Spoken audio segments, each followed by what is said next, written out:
information in the last lecture. Am I right, बच्चों? We have started with urine formation topic in the last lecture. Correct? Yes. तो ultra filtration हमने पढ़ा था. I hope you all remember that. Shubhankar college में पढ़े हो ये, school में? Have you done this topic? Ultra filtration वगैरह, यूरिन फॉर्मेशन No, या sir. This chapter, excretion chapter, have you done in the school? No, sir.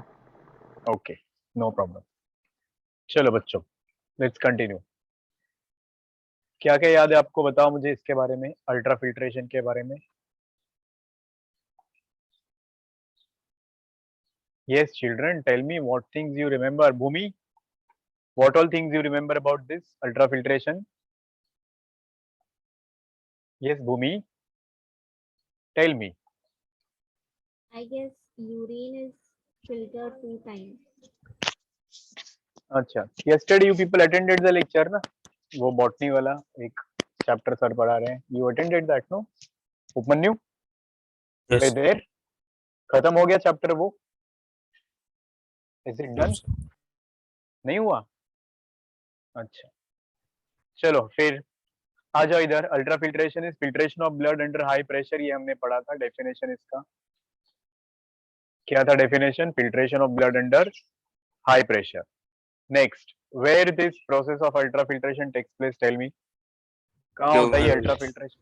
Very good. Not only glomerulus, glomerulus और Bowman's capsule दोनों में, जिसको togetherly हम लोग बोलते हैं Malpighian tubule. So it occurs in the माल्पीगियन tubule में होता है.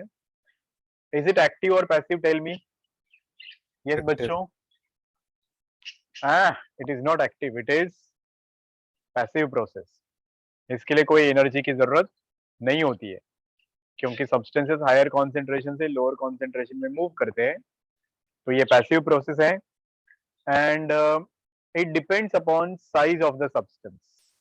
किस पे डिपेंड करता है ये? साइज ऑफ सब्सटेंस पे डिपेंड करता है. जिस सब्सटेंस का साइज ज्यादा छोटा है, if you remember that 0.1 micrometer, वो फिल्टर होगा, और जिसका साइज बड़ा है वो फिल्टर नहीं होता है.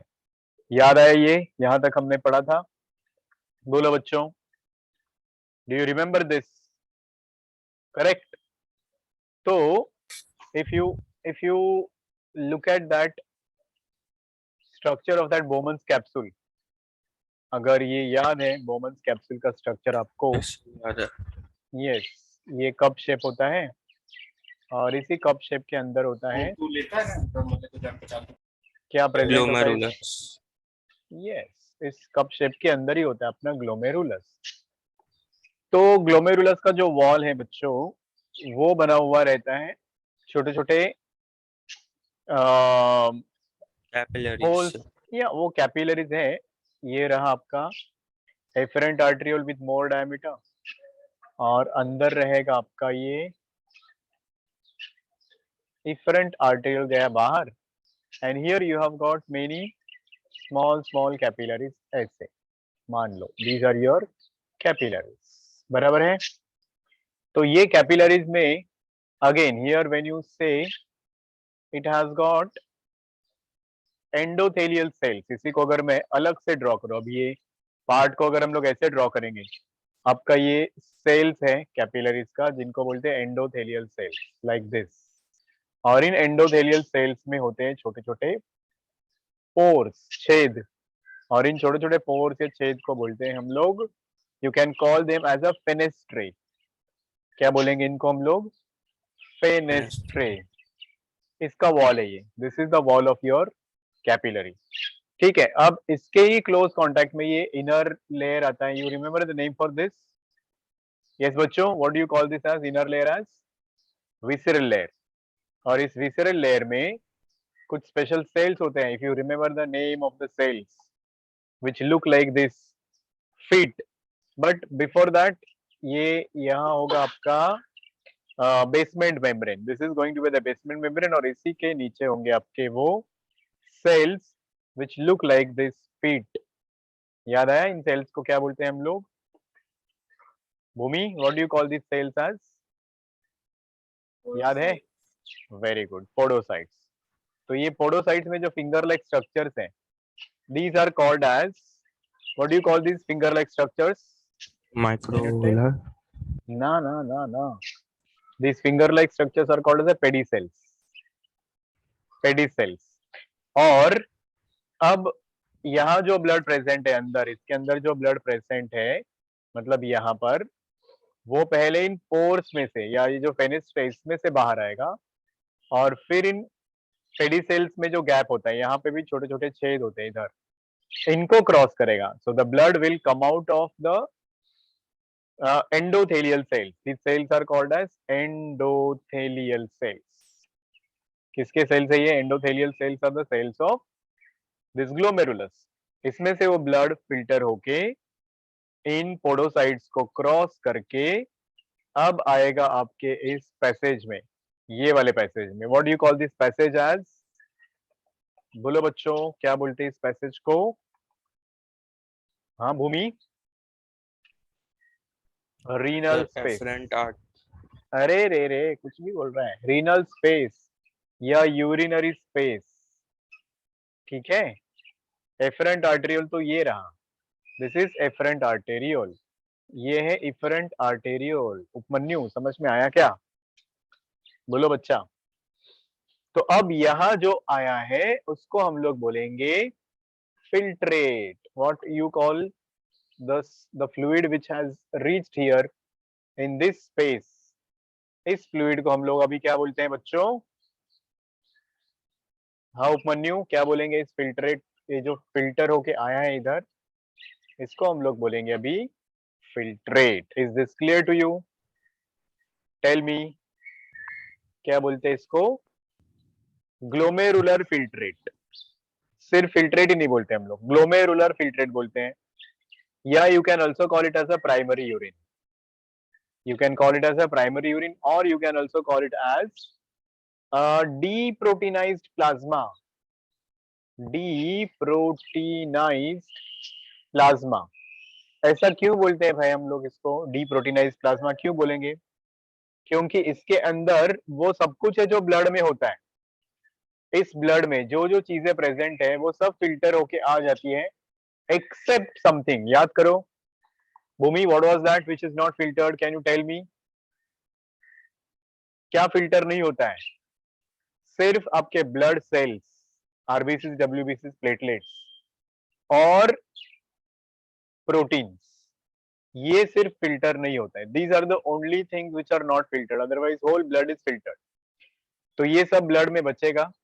और बाकी मतलब ब्लड में बेसिकली हमारे क्या होता है? ब्लड में हमारे दो मेन चीजें होती है. If you remember about composition of the blood, 55% blood is nothing but plasma, मालूम है ना आपको? और बचा हुआ 45% क्या होता है? Blood cells. Do you remember this kids? Please tell me, do you remember this? तो ये प्लाज्मा फिल्टर होके आता है, पूरा प्लाज्मा. बस उसमें से क्या फिल्टर होके नहीं आता है? प्लाज्मा में जो प्रोटीन्स होते हैं वो फिल्टर होके नहीं आते. इसीलिए ये भी प्लाज्मा ही है और यहाँ पर भी प्लाज्मा ही है. The only difference is that इस प्लाज्मा में आपके पास प्रोटीन्स नहीं है, इस प्लाज्मा में आपके पास प्रोटीन्स है. क्या ये चीजें आपको समझ में आई? प्लीज टेल मी बच्चों. Yes. समझा? इसीलिए इसको हम लोग बोलते हैं डी प्रोटीनाइज्ड प्लाज्मा. ठीक है Shubhankar, you understood this? Tell me, you followed this और not? Shubhankar, you understood this? Yes, sir. Okay. तो जो ब्लड में है वो सब फिल्टर होके आ रहा है, except these two things. How much is the volume of this primary urine? Can you tell me? कितना होता है ये primary urine? At the rate 125 ml 25 ml. Per minute होता है. याद आया? 125 ml. तो ये जो वॉल्यूम है इसको ही हम लोग क्या बोलते हैं? Glomerular filtrate rate, Filtration rate. GFR. इसको बोलते हैं GFR. Stands for what? Glomerular filtrate या फिल्ट्रेशन रेट. ये वर्ड याद रखो, ग्लोमेरुलर फिल्ट्रेशन रेट होता है 125 ml पर मिनट. अगर एक दिन में कैलकुलेट करेंगे तो ये कितना जाता है? 180 लीटर. 80 लीटर। ये याद रहेगा सब लोगों को, सबसे इंपॉर्टेंट वैल्यू है ये। It's very very important value, you all must remember this. ठीक है, तो अब ये जो प्राइमरी यूरिन है या फिर यूरिनरी फिल्ट्रेट है या फिर डीप्रोटीनाइज्ड प्लाज्मा है, ये अपने आप तो नहीं बनेगा ना, इसको बनने के लिए इट नीड्स सम प्रेशर्स। और वो प्रेशर्स कौन से होते हैं आप लोगों को याद है क्या? That pressure you call as hydrostatic pressure. याद है बच्चों? Do you remember? The pressure which helps in ultrafiltration is known as hydrostatic pressures. अलग अलग प्रेशर्स है इसमें, 3 प्रेशर्स बेसिकली होते हैं। सबसे पहला प्रेशर याद करो, क्या बोलते हैं उस प्रेशर को हम लोग? पढ़ाया था ये पिछले क्लास में। हाँ बच्चों, पढ़ाया था ये, GHP। फुल फॉर्म बताओ, चलो जल्दी जल्दी। GHP बोले तो अशना? Glomerular hydrostatic pressure. समझ में आया क्या? यस बच्चों, ग्लोमेरुलर हाइड्रोस्टैटिक प्रेशर। अब ये ग्लोमेरुलर हाइड्रोस्टैटिक प्रेशर या इसको ग्लोमेरुलर ब्लड हाइड्रोस्टैटिक प्रेशर भी कभी कभी कुछ बुक्स में आपको दिखेगा। GBHP भी नाम मिल सकता है आपको, कंफ्यूज नहीं होने का। GBHP, glomerular blood hydrostatic pressure. होता क्या ये pressure? It is a pressure exerted due to difference between the diameter of efferent arteriole and the efferent arteriole। है कि नहीं बच्चों? अगर Yes, ये, sir. हाँ ये आपका बोमन्स कैप्सूल है और अब यहाँ से पास होता है आपका ये afferent arterial with the more diameter. ये यहाँ पे डिवाइड होगा छोटे छोटे कैपिलरीज में और बाहर जाके बनेगा ये कम डायमीटर वाला efferent arterial. Did you get this? Easy diagram understanding के लिए है ये। यस किड्स, फॉलोड और नॉट? ये होते हैं वो कैपिलरीज जिसके जो ग्लोमेरुलस के कैपिलरीज है। What is this? ग्लोमेरुलस। तो यहाँ से ब्लड अंदर जाएगा, यहाँ से बाहर जाएगा और ये वाला फिल्टर होगा। This is going to get filtered. तो ये जो यहाँ पे अभी बना है इसको ही हम लोग फिल्ट्रेट बोल रहे हैं। इसी का वॉल्यूम हमने लिखा था 125 ml per minute, 180 litre per day. उसी को हम लोग पढ़ने जा रहे हैं अभी, इसी के बारे में डिटेल्स पढ़ते हैं। तो कितना ब्लड यहाँ से पास होता है पता है बच्चों आपको? अप्रोक्सीमेटली हमारी दोनों किडनीज में से 1 मिनट प्रेशर में तो क्या हुआ? mmHg होता है ना? हाँ, तो वो प्रेशर मेजर करेंगे हम लोग तो आ जाएगा 60 मिलीमीटर ऑफ मर्क्यूरी। इसके अंदर का प्रेशर जो फिल्टर करने में मदद कर रहे हैं। किसके अंदर का प्रेशर? ये एफरेंट आर्टेरियल और इफरेंट आर्टेरियल की वजह से जो प्रेशर एग्जर्ट हो रहा है, ये वाला। ठीक है बच्चों, are you understanding this? Yes. ये वाला, ये प्रेशर अगर हम लोग मेजर करेंगे तो वो होता है 125 ml पर मिनट। ठीक है, इसी को हम लोग बोलते हैं GHP। क्यों आया ये pressure? Because of difference between diameter of afferent arterial and efferent arterial. इसका डायमीटर ज्यादा, इसका डायमीटर कम है, ज्यादा ब्लड अंदर जाएगा। अब कितना ब्लड पास होता है वो एक वैल्यू है, डेटा है, वो याद रखना है आप लोगों को। अबाउट 1100 to 1200 ml, मतलब 1 लीटर राउंड फिगर भी बोल सकते हो आप लोग। 1100 to 1200 ml ब्लड बच्चों इसमें से पास होता है दोनों किडनी में से 1 मिनट में। ये किसका डेटा दिया मैंने? दोनों किडनी में से 1 मिनट में 1100 to 1200 ml blood passes through this। तो इसको हम लोग एक नाम दे सकते हैं बच्चों। Can we call it as what we can call it as plasma flow rate? Can I call it as plasma flow rate? बताओ मुझे। Plasma Yes. Flow rate, in short you can call it as PFR। क्या है ये? हर organ को blood जाता है ना, तो ऑब्वियसली किडनी को भी जाएगा, तो किडनी को कितना ब्लड जाता है, 1 लीटर अप्रोक्सीमेटली समझ लो। इसके ऊपर आपको कैलकुलेशन आ सकते हैं, तो ये ध्यान में रखना है वैल्यू। अब आ जाओ, चलो इसमें से फिल्टर कितना हुआ हमने पढ़ा, how much volume gets filtered, 125 ml ml per per ml. Minute, both the kidneys, all the nephrons. ये जो डेटा ये ऑल द नेफ्रॉन्स का हम लोग पढ़ रहे हैं, और इसको हम लोग क्या बोल रहे हैं, what you call this value as GFR। GFR, दोनों चीजें समझ में आई। PFR क्या होता है, GFR क्या होता है, सबको समझ में आया क्या बच्चों, Sir. बोलो जल्दी जल्दी। तो अब आगे बढ़ते हैं हम लोग। तो कितना फिल्टर होता है वो भी याद रखना है आप लोगों को, यू शुड रिमेम्बर।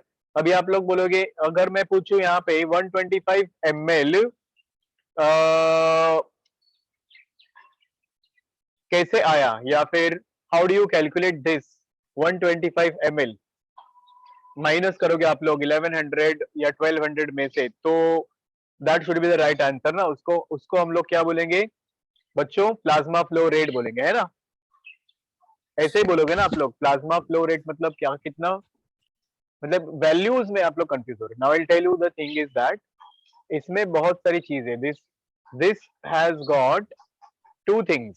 इस ब्लड में आपके पास 2 चीजें, एक होता है प्लाज्मा, है ना, और दूसरा और होता है दूसरा होता है blood renal. Cells. Blood cells होता है। तो अब ये ब्लड सेल्स तो फिल्टर नहीं होगा, हमने पढ़ा था परसेंटेज ब्लड का, 45% ये होता है, 55% ये होता है, याद आया। तो Yes, अब sir. अब आप इसका कैलकुलेट करो, चलो 1200 का 55% कितना आएगा बताओ मुझे, how do you find out, 1200 का 55% कितना आएगा, वो बोल सकते हैं हम लोग, यहाँ से फिल्टर हो रहा है, बाकी चीजें फिल्टर होगी नहीं, वो आगे कंटिन्यू होंगी, मतलब आपका RBC, WBC, platelets, The even कई 660. सारे प्रोटीन, ये कुछ प्रोटीन्स भी है। तो अगर हम लोग 55% बोलेंगे, जो फिल्टर होगा, प्लाज्मा फ्लो रेट जो होता है वो एक्चुअली होता है आपका 600 टू 700, ये याद रखो, 600 टू 700 ml के बीच में। The कोई 650 मान लेते हैं. हाँ तो 1200 के लिए है, पर ये फिक्स्ड नहीं है। 1 लीटर में बोला ना, 1100 टू 1200 ml ब्लड इसमें से पास होता है, उसमें से सिर्फ प्लाज्मा फिल्ट्रेट होता है, ना कि बाकी चीजें। कुछ पल्ले पड़ा क्या बच्चों आप लोगों को, प्लीज टेल मी। हाँ, डिड यू अंडरस्टैंड, क्योंकि 600 लेते हैं हम लोग तो 50% होता है, 650 मतलब 55%, चलो चलेगा, कोई बात नहीं। अब ये दोनों वैल्यूज आपको याद रखने हैं, क्योंकि आपको एक कैलकुलेशन करना है जिसको हम लोग बोलते हैं फिल्ट्रेशन फ्रैक्शन। बताया था ये कल मैंने, पर इतना अच्छे से आपको लास्ट लेक्चर में बताया था, but I Yes, hope, sir. I don't वो नो होता है और नॉट। GFR फिल्ट्रेशन, upon हाँ renal फ्रैक्शन। plasma flow. अब ये फिल्ट्रेशन फ्रैक्शन क्या है, फिल्ट्रेशन फ्रैक्शन का मतलब होता है कि कितना ब्लड उसमें से पास हुआ और उसमें से कितना फिल्ट्रेट बना। सो इसको हम लोग कैसे कैलकुलेट कर सकते हैं, filtration fraction is equals to total plasma वो एंटर्ड, हमारा जो हाँ वही 125 वही, वो उसकी yup yup, upon 600 to total 700. Plasma entered, okay filtered not entered, total plasma filtered मतलब 125 ml filtered in 1 minute, in 1 minute। आपके एम्स में वगैरह ये क्वेश्चन पूछा जाता है, so you should know this. AIIMS तो अभी बंद ही हो गया मान लो, पूछा जाता था। Upon total plasma enters into the kidney in 1 minute, upon total plasma enters in kidney पर मिनट। इसी को हम लोगों ने वो 2 नाम दिए थे, इसको ही हम लोग क्या बोलते हैं, टोटल प्लाज्मा फिल्टर्ड मतलब GFR है। अब समझ में आया बच्चों, GFR, और इसको हम लोग क्या बोल रहे हैं, PFR, RPF. वही है। रीनल प्लाज्मा फ्लो बोलो या प्लाज्मा फ्लो रेट बोलो, इनटू 100 परसेंटेज निकालना है हम लोगों को, तो क्या करेंगे हम लोग बच्चों, इसको मल्टीप्लाइड बाय 100 करेंगे। चलो अब रखो वैल्यूज, क्या वैल्यू लेंगे हम लोग यहाँ पे, Sir, 125 upon 650 into हम्म, 100. चलो तो करो वो कैलकुलेट, होगा बताओ मुझे, बोलो। 125 अपॉन 65 करो। 19.2%. तो इसका आंसर बच्चों 20% आना चाहिए, अप्रोक्सीमेटली 20% तक आना चाहिए। नॉर्मल लोगों में ये फिल्ट्रेशन फ्रैक्शन 20% होता है। क्या आप लोगों को ये समझ में आया? Please show Yes, your sir. Thumbs if you have understood. Yes children, show your reaction, show your thumbs if you have understood. Percent में चेंज होता है नील को समझ में आया, बाकी लोगों को नहीं समझ में आया सर. क्या? हाँ बोलो। फिल्ट्रेशन फैक्टर डायबिटिक पर्सन में चेंज होता है क्या? वो उससे कुछ फर्क नहीं पड़ता ना, हम लोग यहाँ पे पढ़ रहे हैं कि क्या फिल्टर होता है क्या नहीं फिल्टर होता है। अदरवाइज उनमें जो शुगर फिल्टर होगा वो मैक्सिमम एब्जॉर्ब होता है, कुछ उसमें बच जाता है।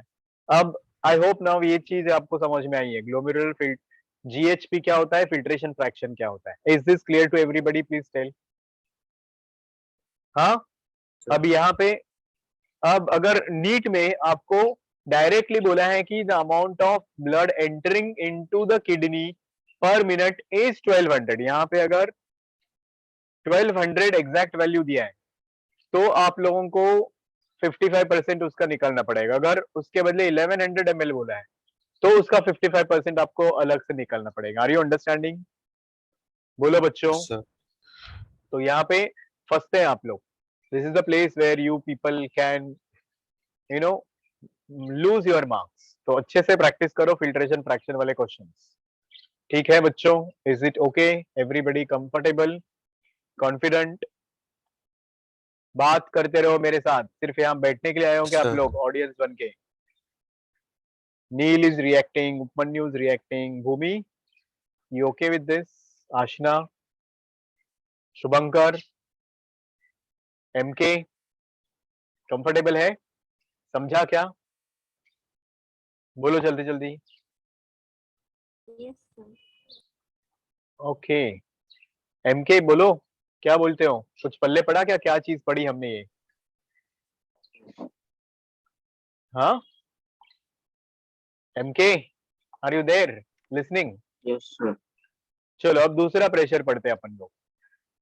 दूसरा प्रेशर का नाम क्या है बताया था, याद करो। Second type of the pressure which is responsible for urine formation.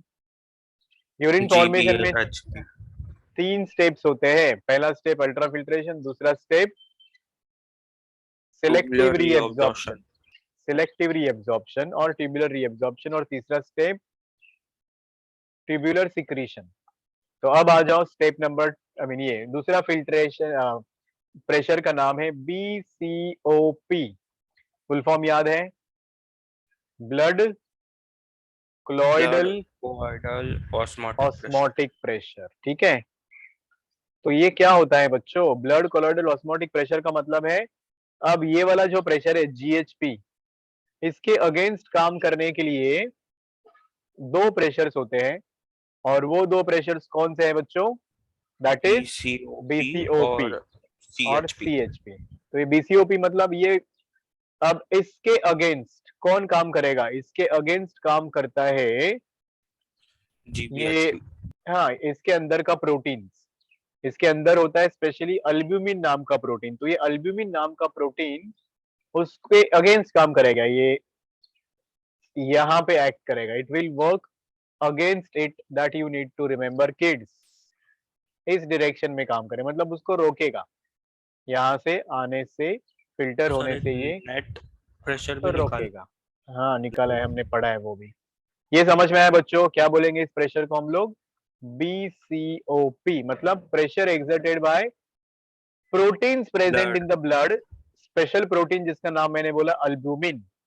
Okay, उसकी वजह से ये प्रेशर होता है। बाकी भी कंपोनेंट्स हैं but it is one important one. और जो तीसरा और आखिरी प्रेशर, अच्छा इसको अगर हम लोग मेजर करेंगे तो ये कितना आता है प्रेशर?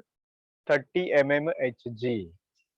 और जो आखिरी प्रेशर है, याद करो लास्ट क्लास में आप लोगों ने पढ़ा था, जो अगेन इसी डायरेक्शन में काम करेगा, मतलब इसके ऑपोजिट काम करेगा, GHP के Capsular against. hydrostatic yup pressure. Yup yup, इस डायरेक्शन में काम करेगा। That pressure you call it as CHP, that is capsular hydrostatic pressure. BCOP कैप्सुलर 32. हाँ राउंड फिगर ले रहे हैं हम लोग, चलेगा कोई बात नहीं। कैप्सुलर हाइड्रोस्टैटिक प्रेशर क्या होता है? प्रेशर एक्सर्टेड बाय फिल्ट्रेट, ये जो फिल्ट्रेट यहाँ बना है ये भी उस इस प्रेशर को अपोज करेगा। कौन से प्रेशर को? जीएचपी को अपोज करेगा। Did you get this? Please tell me everybody. Come on Aashna, is it okay? You understood this? और ये प्रेशर होता है approximately 10 mmHg, 10 millimeter of mercury होता है। अब इन तीनों से हम लोग कैलकुलेट कर सकते हैं क्या? Net filtration pressure. Net filtration pressure, तो ये नेट फिल्ट्रेशन प्रेशर, या you can also call it as, क्या बोल सकते हैं हम लोग इसको? EFP, effective filtration pressure. कैसे कैलकुलेट करते हैं उपमन्यु? फॉर्मूला बताओ। NFP is equals to C नहीं GBHP, और उससे माइनस करेंगे हम लोग BCOP, और BCOP में प्लस करेंगे हम लोग CHP। तो CHP होगा 30 और ये 60 माइनस CHP 30 प्लस 10। CHP 10 थोड़ी ना होगा, 20 होगा ना? नहीं ठीक है, it is okay, you can go ahead with this. ये फाइनली ये कितना होना चाहिए? This should be 10 mmHg। 10। बस 10 नहीं 20 आ रहा है ना, 10 to 20 होता है, तो थोड़ा बहुत 10 से 20 के बीच में आपको ये वैल्यू मिलेगा। ठीक है, एनसीईआरटी में देखो और बताओ मुझे कितना दिया है ये। Check your text book and let me know कितना दिया है ये वैल्यूज। कल हमने कितना पढ़ा था? How much you studied last lecture में? जीएचपी बराबर था 60, बराबर है। ये 10 और 20, 30 और 20 बोला था ना मैंने, तो यहाँ अगर हम लोग 20 लेते तो 30 प्लस 20 हो जाएगा 50, 60 माइनस 50 विल बी योर 10। बस चलो याद रखो इतना। हो गया? Confident everybody? Please tell me. Mohammad समझ में आया क्या बेटा? Are you okay with this? Mohammad, are you there? MK, yes please tell me. पहला वाला यूरिन फॉर्मेशन का स्टेप दिमाग में घुस गया बराबर से? प्लीज टेल मी।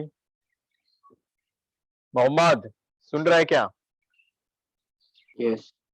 हाँ, जल्दी जल्दी रिस्पॉन्ड करने का रे, इतना टाइम लगता है क्या? चलो अब आ जाओ स्टेप नंबर 2 पे। यहाँ से आगे आज हम लोगों को शुरू करना था। स्टेप नंबर 2, नाम बताओ बच्चों। Selective reabsorption. अब ये सेलेक्टिव रीएब्जॉर्प्शन को सेलेक्टिव क्यों बोलते हैं? There is a reason why do you call it as a selective reabsorption. Because सबसे पहले तो ये स्टेप नंबर 2 है, जो सिंपल सिंपल चीज है वो देखो, बोर्ड्स में पूछा, स्कूल में तो बता सकते हो आप लोग। This is a second step of urine formation. ठीक है, now this selective reabsorption occurs at, कहां पर होता है ये? रीनल टिब्यूल में होता है। और जब मैं बोलता हूं रीनल टिब्यूल, तो उसमें वो 3 पार्ट्स आएंगे आपके, पीसीटी, हेनलेज लूप, डीसीटी। याद है क्या? PCT, Henle's loop, DCT. आगे बढ़ो। अब ये सेलेक्टिव रीएब्जॉर्प्शन एक्टिव है कि पैसिव है? याद करो बच्चों, किसी को याद है क्या ये? इज इट एक्टिव और इज इट पैसिव और इज इट बोथ? फर्क याद है एक्टिव में और पैसिव में? यस, एक्टिव मतलब जहां एटीपी लगता है, पैसिव मतलब जहां पे एटीपी नहीं लगता है।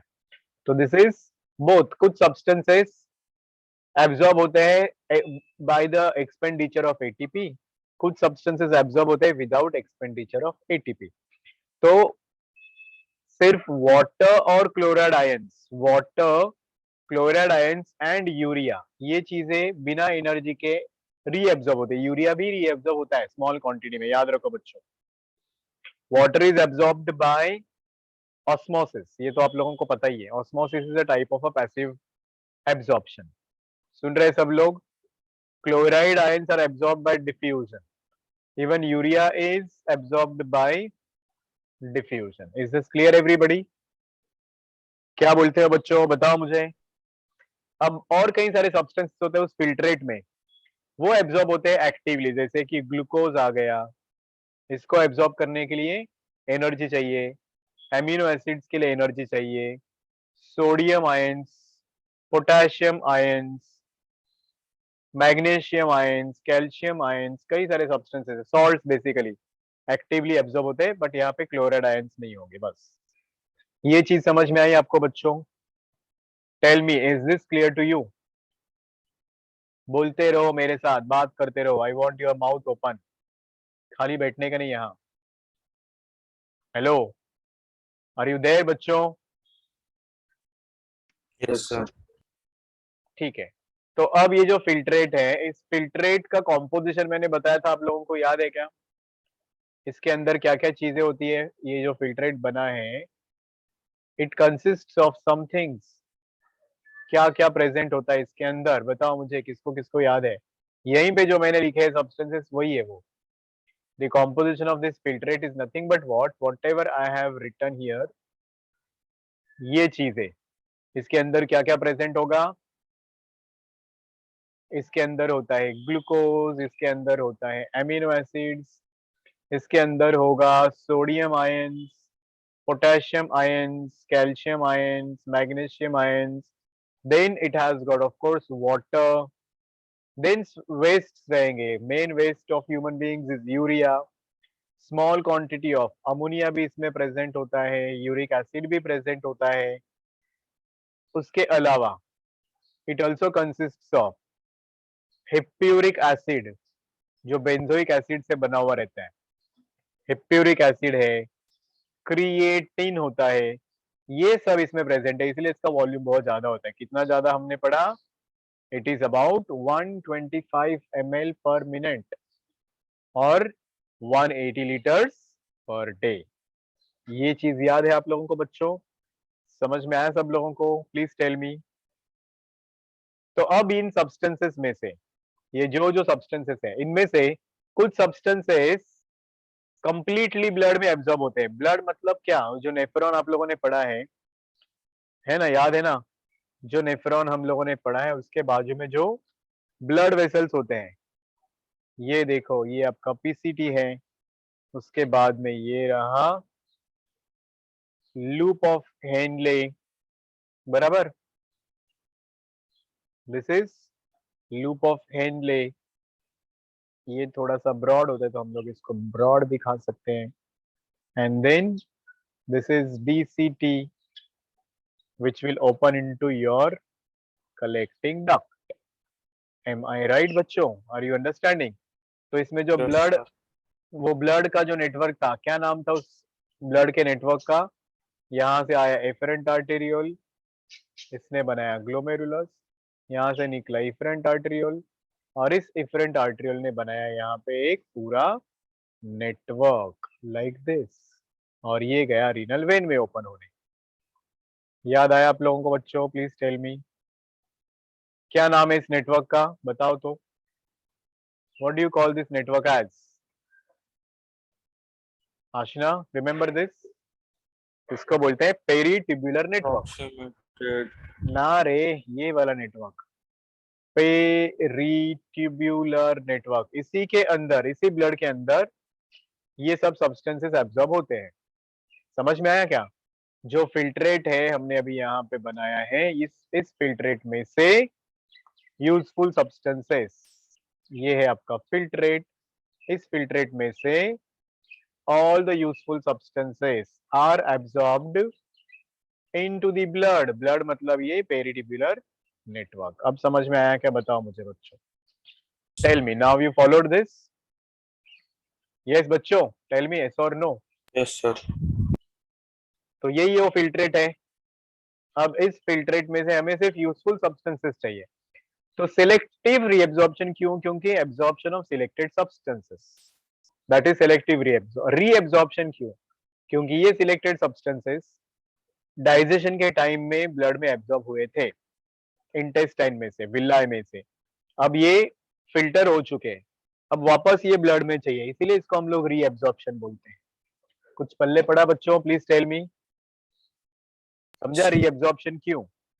तो अब Depending upon degree of absorption, these substances are divided into 3 types. पहला टाइप होता है हाई थ्रेशोल्ड सब्सटेंसेस. क्या बोला मैंने बच्चों? रिपीट करो. कितना एब्जॉर्प्शन किसका होता है? On that basis there are 3 types of substances. Number 1, क्या बोला मैंने? भूमि, टेल मी.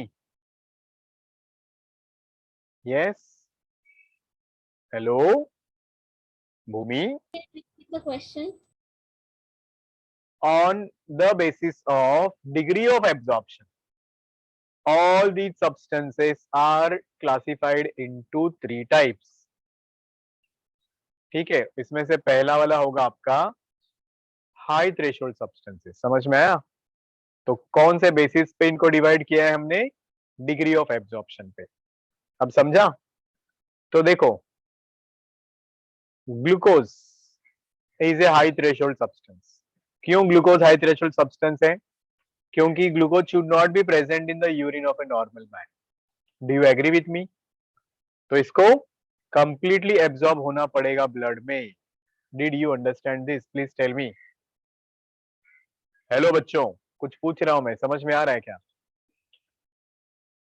हाँ, ग्लूकोज इज 100% एब्जॉर्ब्ड, और ये जो हाई थ्रेशोल्ड सब्सटेंसेस है वो पीसीटी में से एब्जॉर्ब होते हैं 100%.